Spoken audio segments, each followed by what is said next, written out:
ชมทะเลค่ะ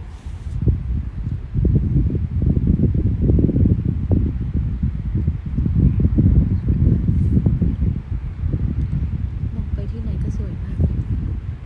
แต่ถ้าเกิดอากาศร้อนมากก็ไม่เดินไปดูเรือใกล้ๆกันดีกว่าเรืออะไรก็ไม่รู้เหมือน3 ล้อไม่เคยเห็นมาก่อนเลยวันนี้เห็นวันแรกรู้สึกว่าน่าตื่นเต้นมากเลยจะไปดูใกล้ๆดีกว่านะคะ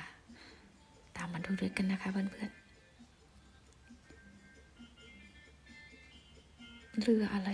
มันไม่เคยเห็นนะ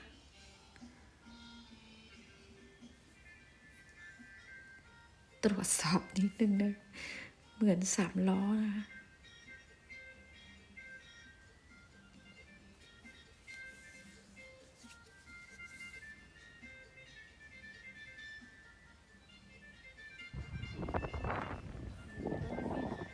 น่าสนุกมากเลยนะคะ